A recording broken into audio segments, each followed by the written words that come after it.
Hello everyone, welcome back to my channel. This is advocate Shruti Sharma and you are watching legal knowledge. आज हम बात करेंगे stamp paper के बारे में, जिससे कि आम जिंदगी में हमारा काम पड़ता रहता है। स्टाम्प पेपर एक सरकारी कागज होता है जो कि केवल राजस्व विभाग द्वारा ही जारी किया जाता है। इसमें क्या होता है कि एक अलग टाइप के पेपर पर ऊपर की तरफ नोट छपा होता है और बाकी का जो पेपर होता है वो खाली रहता है। और इसमें साइड में एक सुरक्षा धागा भी होता है, जैसा कि आप स्लाइड में देख सकते हैं, जिसे कि सिक्योरिटी थ्रेड कहा जाता है। स्टाम्प पेपर पर विशेष मूल्य के रेवेन्यू टिकट प्रिंट होते हैं और जो मूल्य उस पर प्रिंट होता है वही रेवेन्यू गवर्नमेंट को जाता है। अब देखिए, स्टाम्प पेपर भी दो तरीके का होता है।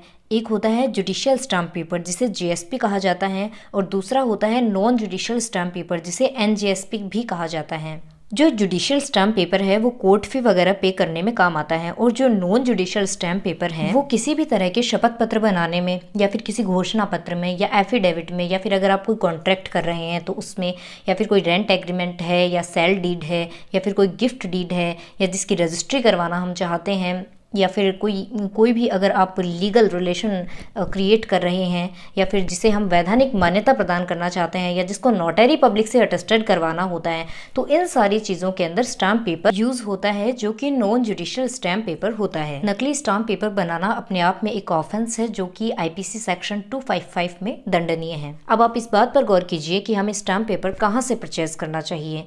तो स्टैम्प पेपर के जो वेंडर्स होते हैं, जो कि गवर्नमेंट ऑथराइज्ड होते हैं, केवल उन्हीं से हमें स्टैम्प पेपर परचेज करना चाहिए।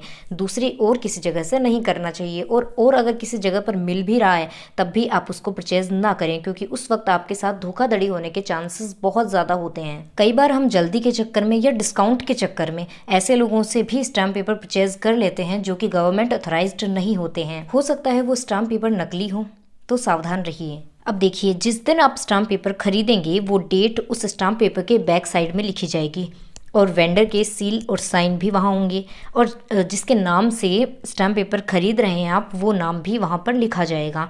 और उसकी एक एंट्री भी एक रजिस्टर में होगी, जो कि स्टाम्प पेपर के वेंडर के पास होगा। उसमें आपका नाम, पता, या जिस रीज़न से आप स्टाम्प पेपर को परचेज कर रहे हैं वो रीज़न लिखा जाएगा, और उसमें आपके सिग्नेचर भी होंगे। और अगर आप ये वेरीफाई करना चाहते हैं कि स्टाम्प पेपर का जो वेंडर है वो गवर्नमेंट ऑथराइज्ड है या नहीं, तो आप उसके बैठने का स्थान या उसके जो लाइसेंस का नंबर है, ये सब आप वेरीफाई कर सकते हैं, चेक कर सकते हैं। ध्यान रखें कि कटे फटे या दाग धब्बे युक्त स्टाम्प पेपर परचेज ना करें। हो सकता है कि खरीदने के बाद आपने स्टाम्प पेपर का यूज़ ना किया हो, तो खरीद की दिनांक से 6 महीने तक आप डीएम के ऑफिस में उसे सबमिट करवाकर रिफंड अपना ले सकते हैं, और 10% डिडक्शन के बाद आपको वो रिफंड प्राप्त होगा।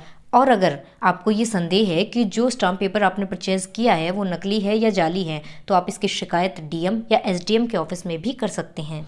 अब हम बात करते हैं स्टाम्प पेपर के मामले में हुए सबसे बड़े घोटाले की, जिसका मास्टरमाइंड था अब्दुल करीम तेलगी, जो कि कभी फ्रूट सेलर हुआ करता था। उसने इंडियन सिक्योरिटी प्रेस की कॉपी करके नकली स्टाम्प पेपर बनाना शुरू किया, और लगभग 350 एजेंट्स के जरिए 18 राज्यों में उसने ये अपना फ्रॉड स्प्रेड किया, और इस तरह उसने 32,000 करोड़ रुपए के स्टाम्प पेपर बेच दिए। और सन 2000 में उसे बेंगलुरु पुलिस ने गिरफ्तार कर लिया, और ईयर 2006 में उसे 30 साल जेल की सजा सुनाई गई और 202 करोड़ का फाइन इम्पोज किया गया, जो कि one of the highest fine में से एक है। बाद में उसकी सजा को घटाकर 13 साल कर दिया गया, और ईयर 2017 में अब्दुल करीम तेलगी की डेथ हो गई। तो आज के वीडियो में हमने जाना स्टाम्प पेपर के बारे में। आशा करती हूँ कि आपको ये जानकारी पसंद आई होगी। Thank you, have a nice time.